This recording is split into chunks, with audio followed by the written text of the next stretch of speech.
তোমার হাতের মাংস কষা তুলনা হয় না, খেতে যেমন সুস্বাদু তেমনি মজার। হ্যাঁ বাবা, সে তুমি ঠিকই বলেছ। সেটাও আবার বৃষ্টির দিনে খাওয়ার মজাই আলাদা। হ্যাঁ গো, এ সবই সম্ভব হলো ওই জাদুর ঝিনুকের জন্য।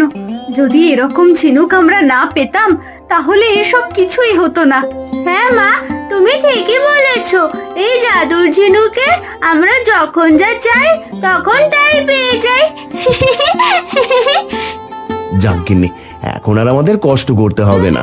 হ্যাঁ গো, আমাদের কষ্টের দিন ফুরালো। হ্যাঁ, বা আমার কষ্টের দিন শুরু করে তোমরা সুখে দিন কাটাবে, সে তো আমি হতে দিতে পারি না। কি বললে, জাদুর ঝিনুক? তাই তো বলি, মোড়ল মশাই কেন আমার 250 কেজি মাংসের অর্ডার বাতিল করে দিল? না না না না না, এইভাবে তো ছেড়ে দেওয়া যায় না। যে করেই হোক ওই জাদুর ঝিনুক আমাকে খুঁজতেই হবে।